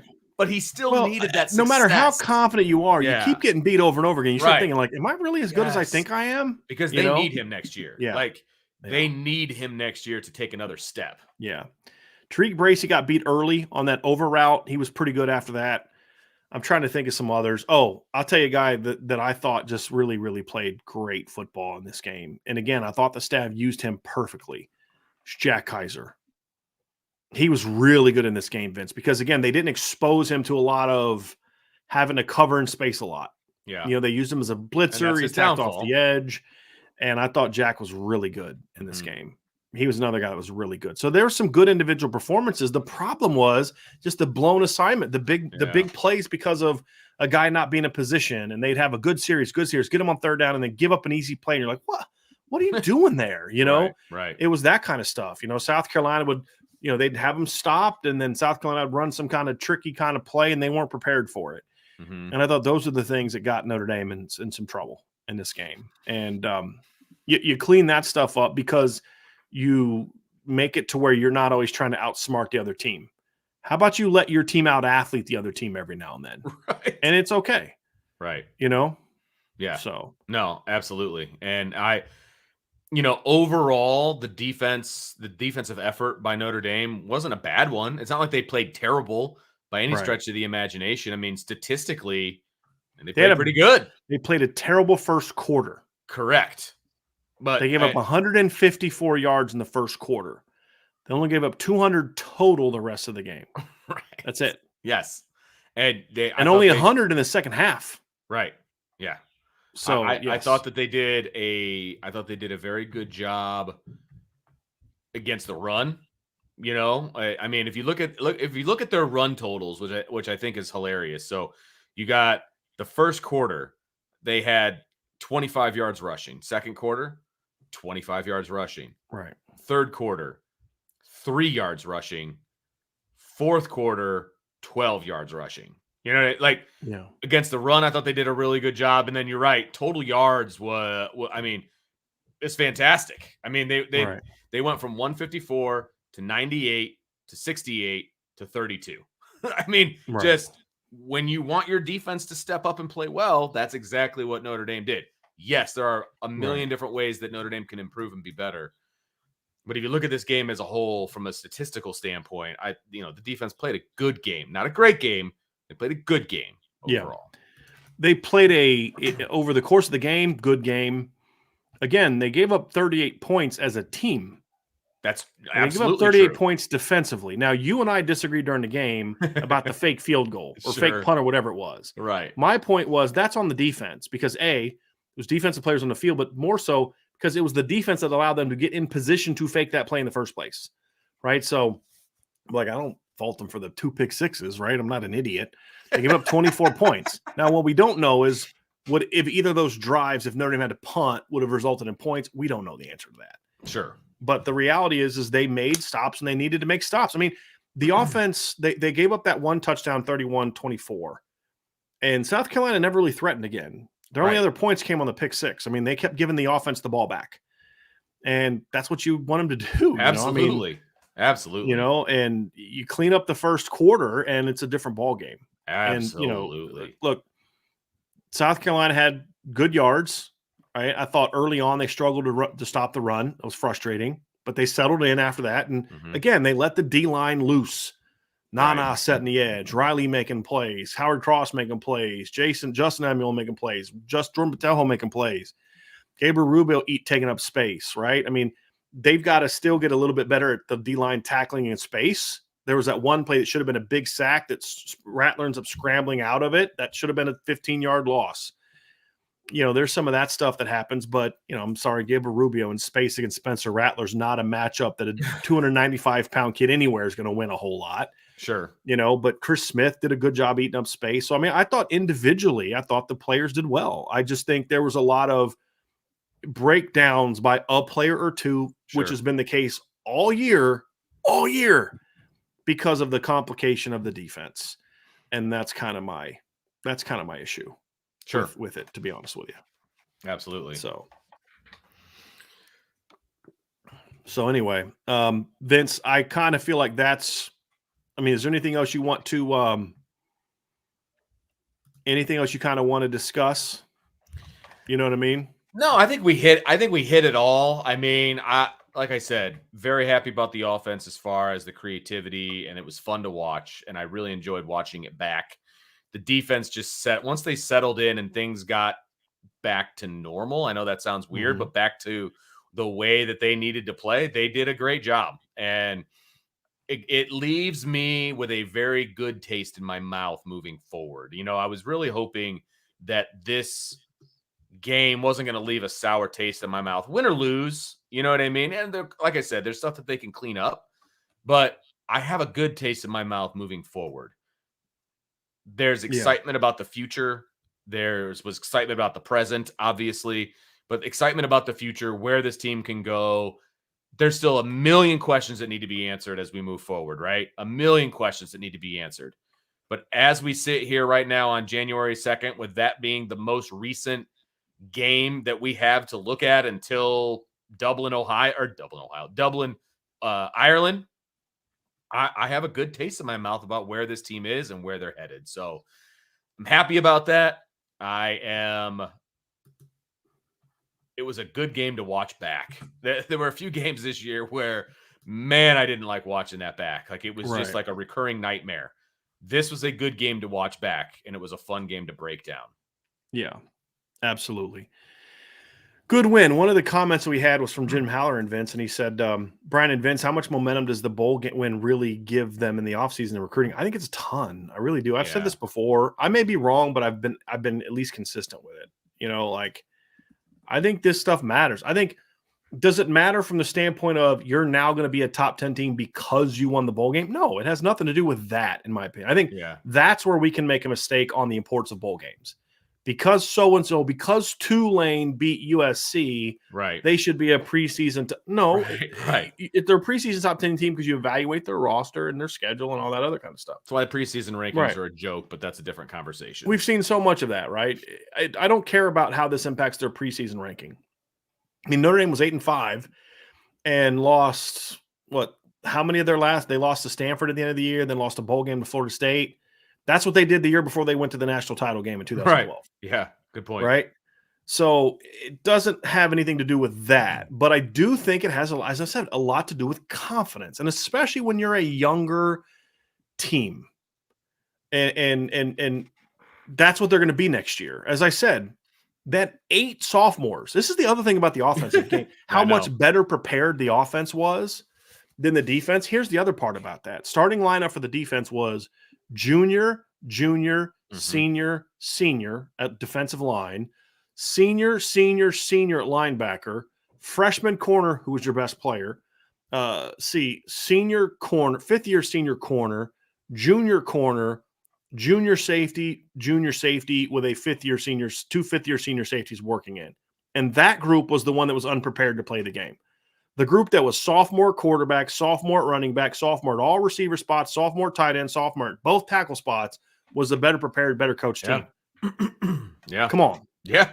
You know what I mean? That's exciting to me. See, I'm an offensive guy. That excites me, but I'm also not an idiot. I'm an analyst as well. You need both sides of the ball to win anything significant. I mean, if that wasn't proven today in the last few days, I don't know what was. You need to be balanced on both sides of the ball. But man, am I excited for this offense. I haven't been excited for Notre Dame's offense in a long time. And I'm excited about Notre Dame's offense. Right. That's where I'm at. Well, and there's a long way to go, but the talent is certainly there. And that was an exciting thing to me. And the thing for me is, Vince, I think they needed that confidence boost. They needed the confidence in themselves, the confidence in their coaches, the confidence in their teammates. And I think if Tyler Buchner is going to be the quarterback again, they needed a game like this so they could get confidence in him. Sure. And I think that's a big part of it. It's like, look, he may make some throws that are going to make you mad and make you like, why but keep running because he's going to get you those when you need them. Like, Jaden Thomas was like, hey, man, why you throw that ball at my feet? But then he makes up for it by throwing him 2 dimes in other situations, especially one where he's getting drilled right in the face. Like, I'll say this about Drew Pine and Tyler Buchner. The talent gap is so obvious, but here's one thing they both have in common. They are tough freaking kids. Yes. Physically tough freaking kids. Drew Pine showed it all year, and Tyler Buchner showed it in this game. And that kid, you'd think a kid coming off the injury he had would be like real tentative. Not you in a vacuum. If you watch this game, if you just came down from space and you wanted to watch an American football game, and I said, hey, which quarterback do you think was injured, for the last 3 months? You're not picking Tyler Buchner, man. I'm telling you that right now. The way he ran the ball, the way he took those hits, the way he wasn't afraid to throw the ball in the face of pressure. He didn't play like he was injured, man. And you say what you want about Tyler Buchner, and everybody's entitled to their opinion, but he played with guts in that game. Yeah. Absolute guts. Now clean some stuff up. That's going to be the next step. Absolutely. Right? Special teams wise, I just want to say this. So obviously I tried to get on the all 22, the play of the fake punt, but it wasn't on there. They only had kickoff and kick return. So I couldn't find a way. I couldn't find a clip, and it was just on the TV copy. They just didn't show it. It's horrible. But basically what happened was the side of the line just wasn't prepared. They just ran a seam route, and Clarence Lewis didn't run them. They were lined up in like a swinging gate. Yeah. And he was like, they were looking around. Brian Mason was trying to get a call in, and they were like, who's doing what? And by the time they snapped the ball, the Notre Dame players weren't ready. Right. And they got beat over the top. That's pretty much what happened. Yep. But after that, man, I thought the special teams settled in pretty good. The only Absolutely. 2 big plays that South Carolina made after that were because they needed to have illegal blocks to get guys open, and guess what? They got called back. Yeah. JD Bertrand was a trip, man. I don't know if you could see it on the TV copy. I didn't get to that point, But as soon as he got blocked in the back and fell, he just stands up and just starts going like this, like, and not even looking at the ref, like call it. He just knew. He was like, that's a because he was there and the guy hit him right in the back, and he got lit up and had no idea that guy was coming. It was the definition of a blindside block, and that's the one that Beamer was going postal about on the sideline. It's like, dude, come on, man. Yeah, I'm not even talking about that one. I'm talking about the other one where he got blocked in the back. There was another one late. Oh, that wasn't the first one you're talking about? It might have. Well, there was one. Was it JD that got called on? It was actually JD on both times. Was it on both of them? It was he was the guy that got flagged both times. I didn't realize he was the second one. I know he was the first one for sure. So, but it was hilarious. He's like, that's a flag. That's But I just loved that. Okay, you want to get us? We're gonna get you. And that fake punt call was so good. It was so good. And I love that Marcus Freeman's like, we've been practicing all years, waiting on the right time to use it. The right time in Marcus Freeman's eyes. And this showed me growth. And we'll talk about this in a later show, Vince, tomorrow. I don't know if Marcus Freeman makes this call 2 months ago. I don't think he does. He got more aggressive as the year went on, but also still got, it's like he's not going to be that guy that says, let's just go do all these crazy things. But he was willing to take more chances later. I think as he got more kind of confident in his role, this is my team. He, to me, got more willing to say, hey, let's go after these guys. Yeah. And I thought that was a great call because it's a tie ball game, Vince. It's 31-31, I believe, at that time, right? And you're at your own 33-yard line, and it's not like it was 4th and 1. It's like 4th and 4. And he makes that call, and it was just perfectly executed. And you're like, yep, 20-yard game. Mason. And you forced South Carolina to get 2 delay of games on normal punts in situations where they were in their own territory. They were not trying to get a delay of game where they move back and have more room. Why? Because Notre Dame was running all around the field, and they knew what they were doing.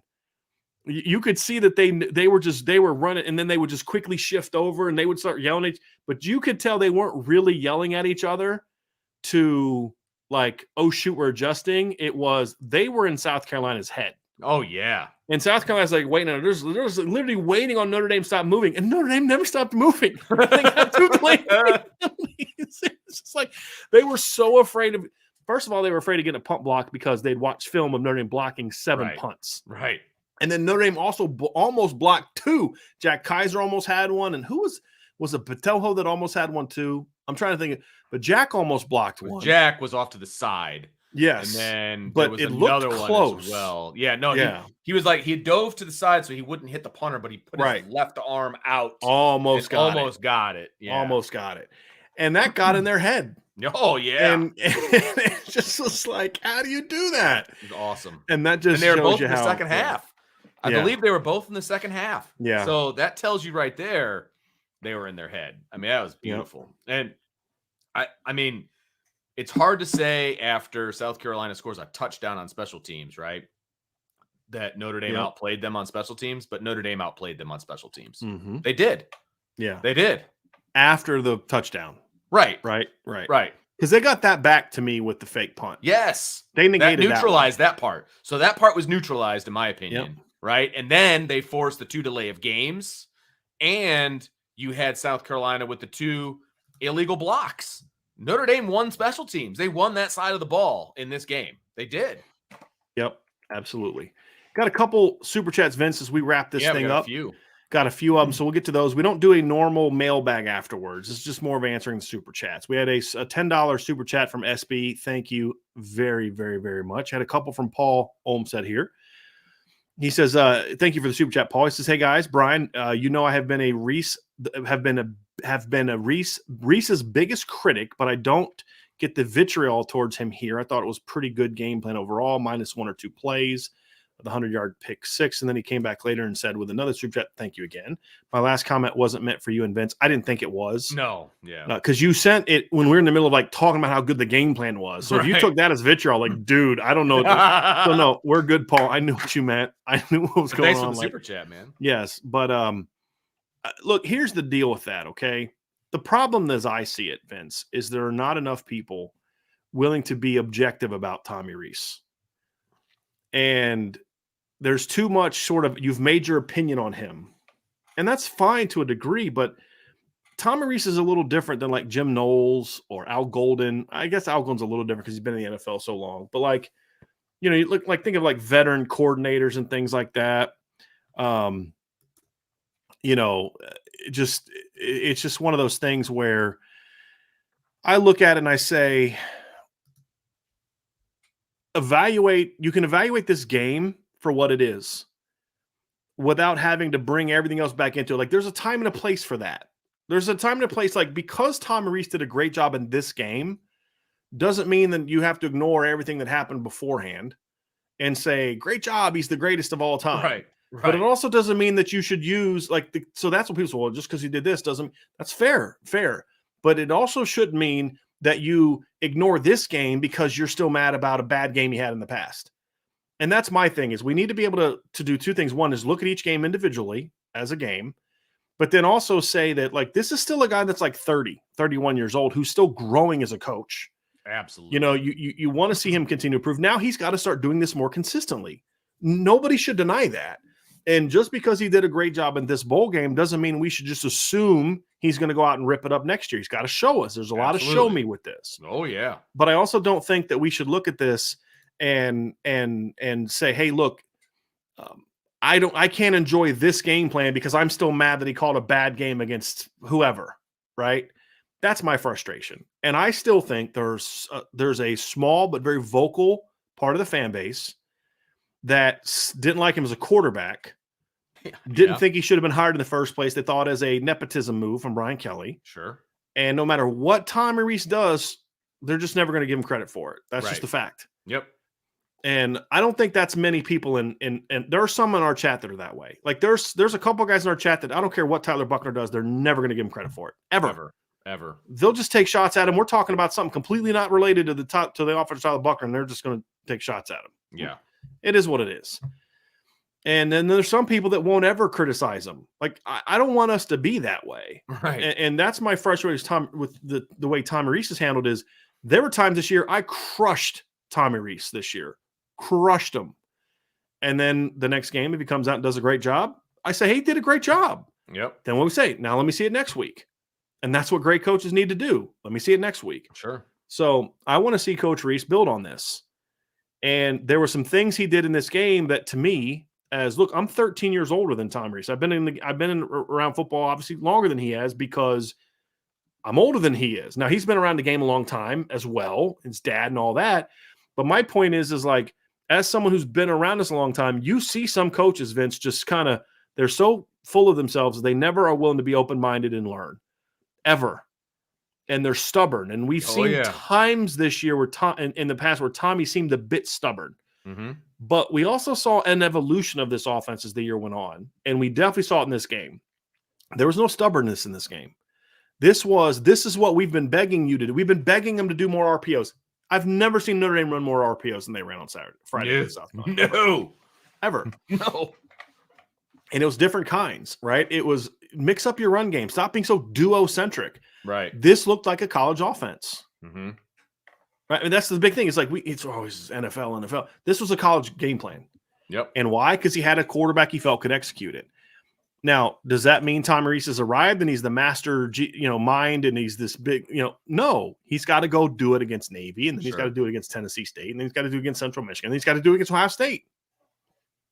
But you got to be able to take a deep breath and enjoy it and not let your anti-Tommy Rees sentiment, some of it's unjustified, some of it is justified. I understand that, but you can still say, hey, great job. And just enjoy it. And then we can talk next week about the bigger picture. Just enjoy it. Yeah. And that's what kind of same thing, Tyler Buckner. We can talk about there's certain aspects that got to get better. And, it's just one game. I get all that. But can we just enjoy that one game for 5 minutes before we start saying he sucks and all this other kind of stuff? And also, just because he had this one great game doesn't mean that Notre Dame still doesn't need a transfer quarterback. These extremes that too many people take one way or the other.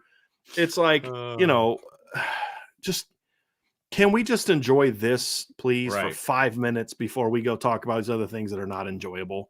Can you imagine? I just would really appreciate that. I'm telling you what's going to happen, right? So Notre Dame is going to go win a national championship at some point. We're going to be ecstatic. We're going to be, and then we're going to come on for upon further review of the national championship game where Notre Dame wins it all. And it'll be like, well, they better do this if they're going to repeat next year, and they better fire this guy. And it's like, can we just enjoy something? Or it'll be this. Well, they didn't win it because of Tommy Rees. Yeah, right.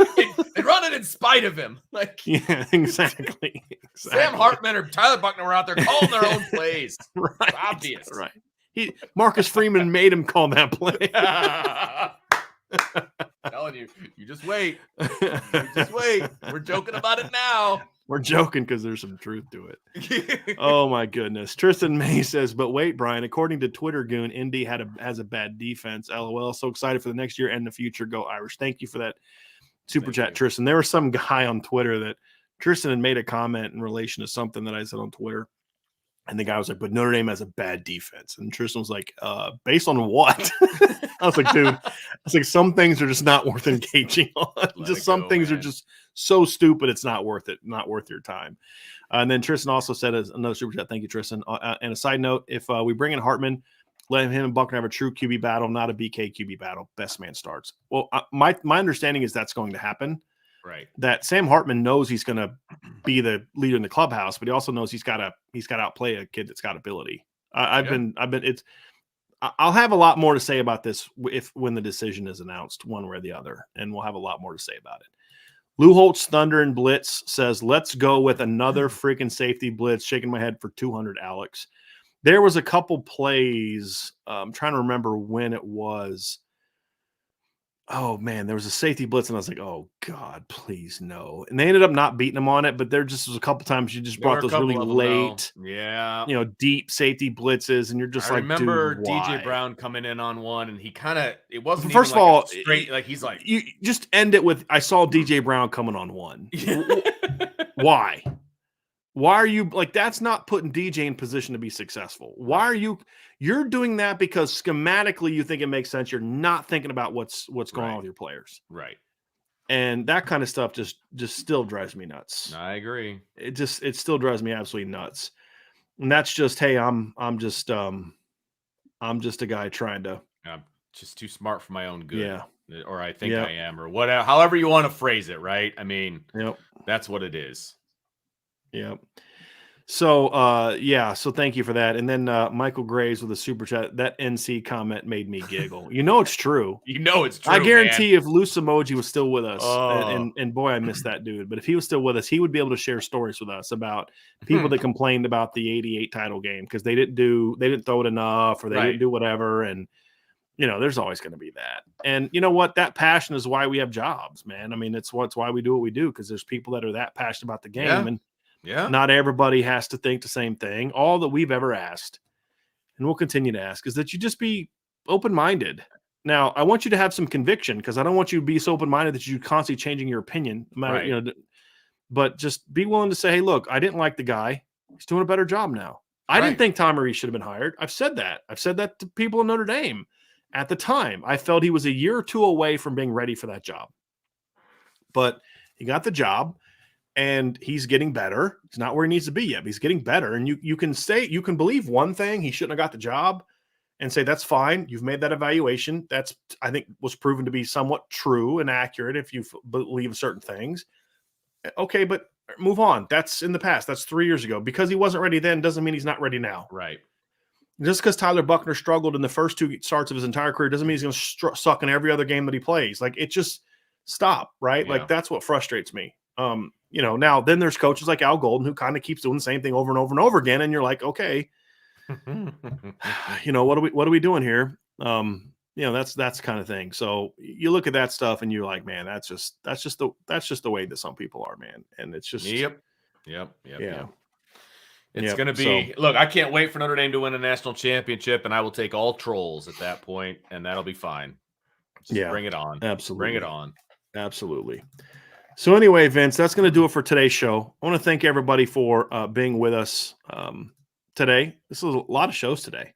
Yeah. And a lot going on today, obviously. So we will be back tomorrow, Vince. We got one tomorrow, 1 o'clock, 1 p.m. Yeah. You and I are going to talk about sort of what we learned about Marcus Freeman this year. And just as a coach, like, look, obviously he's got improvements to make. He'll tell you that. But I feel like there was at least certain things that we can say definitively this is going to be something that is a Marcus Freeman team is going to be about, right, Vince? I mean, there are things I think we learned this year to say, will he be a championship coach or not? We don't know. Right now, he's a 9-4 coach. Right. But there are some things we saw this year that can be foundational to success down the road. If some other stuff can get cleaned up, that'll be Wednesday's show. Wednesday's show will be, hey, let's clean up some stuff, and here's some areas he's got to do better. Here's some decisions, some tough decisions he may have to make and think about and all that kind of stuff. But tomorrow will be focused on what we learned about Marcus Freeman that I think is that we can say definitively will be a part of who they are. And we'll dive into that. Thursday, we'll kind of dive into some more of the evaluations. Friday will be mailbag. And then next week, we'll dive a little bit deeper into what this team looks like moving forward. We'll take our first glance look at, position by position and, what returns, what comes back, what are the questions, what are the strengths, all that kind of stuff. And then next thing you know, Vince, it's going to be spring ball. It's going to be spring ball before you know it. It is. It is great. And so, I get to go with you to spring ball. That's right. I'll be there this year. Fired up about that, dog. I'm telling you. I know, right? Very excited about that. And I get to go to my first blue gold game in like 4 years. So I'm kind of excited about that too. Why is that? Because I've always had a double header. And I'm not coaching. Oh, because you're not doing baseball this year. That's right. Yeah. So I'm kind of fired up. Yeah. I know. This is going to be fun, man. I know. So it's going to be here before you know it, man. Be here before you know it. Yep. So I'm looking forward to how the game's going to wrap up. We'll also have a national championship game preview at some point in time that we'll put up on CFB Nation. So you need to make sure you're subscribed to the CFB Nation channel. We'll probably carry it live on. Actually, you know what? Well, we'll see. We'll have to see. We may just do a live show on CFB Nation next week. Who knows? Ooh. Previewing the national title game. So if you're not subscribed, you may want to think about subscribing to the CFB Nation channel because we may just do that for the national championship game, do a live show previewing the Georgia TCU game. I would not have predicted, dude, I was Ohio State choking away from having both of my semifinal games predicted correctly. Because I predicted, I thought I was going to nail it because I predicted TCU to win by 6. They did. And that was a lot more points than I predicted. I went 30-24, but I had Ohio State winning 38-35. There was like 3 minutes left, and the game was 38-35. I was like, dude, I may actually nail this one. And then Ohio State choked it away. So I was bummed about that. But, well, see, you're cheering, but that's how much I hate the SEC. I'd rather see Ohio State win than an SEC team win. So it is a lot of hate because I'm sick of the SEC. I'm sick of the way a lot of their fans are. I'm sick of the way ESPN treats them. Yeah, I'm just sick of all the favoritism that they get. And Ohio State had a golden opportunity to kind of smack them down. And I mean, when was the last time? Okay, so 2021 there was 2 SEC teams. 2020 was an SEC team. Alabama was in it. 2019 there was an SEC team in it. The one in 2018 SEC team in it. 2017. I mean, has there been a title game since the first one that didn't have an SEC team in it? Probably not. I don't think there has. 17 was 2 SEC teams. Yeah, the first year is the only time we haven't had at least one SEC team in the title game. That's it. That was the Ohio State-Oregon one. So, yeah, I'm sick of them. And I wanted to see them have a chance to get knocked down a bit, but Ohio State choked it away and couldn't win the game. And not surprisingly, and that seat gets hot in Columbus. Yep, it does. It does. So I'm sure we'll have a lot to talk about that. We're going to have people that are going to ask us about that at some point in time. So we'll have plenty to talk about. So anyway, I realize that there's something really bad going on in the NFL game. I'm not watching it. We're trying to focus on our show, so we'll get caught up on that here when we're done, and I don't know what's going on. So maybe we talk about it tomorrow. Not sure what the deal is, but probably not because it's NFL and that's not really our thing. But based on what I've seen so far, obviously we'll be offering up a lot of prayers right now for Damar Hamlin, who's a kid that Notre Dame recruited out of Pittsburgh back in the day. So I'm going to go get caught up and see what's going on over there. So anyway, Vince, thanks for doing the shows with me today, man. I enjoyed it. I look forward to doing another one tomorrow. Hit that like, folks. Hit that subscribe. Hit that notification bell. Subscribe to our podcast. Give us a 5-star review.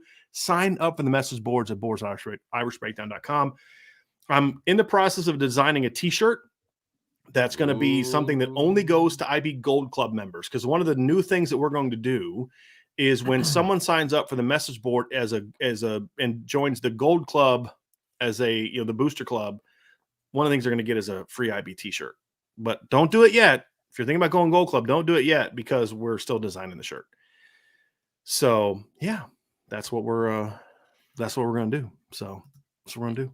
There we go. So anyway, that's it. Everybody have a great rest of your night, and we'll talk to you again very soon. Mace AK, join the message board, hit the like button, subscribe, hit the notification bell, share this podcast, leave a 5-star review. Visit the IB store for the best merch, and as always, go Irish. Talk to y'all soon.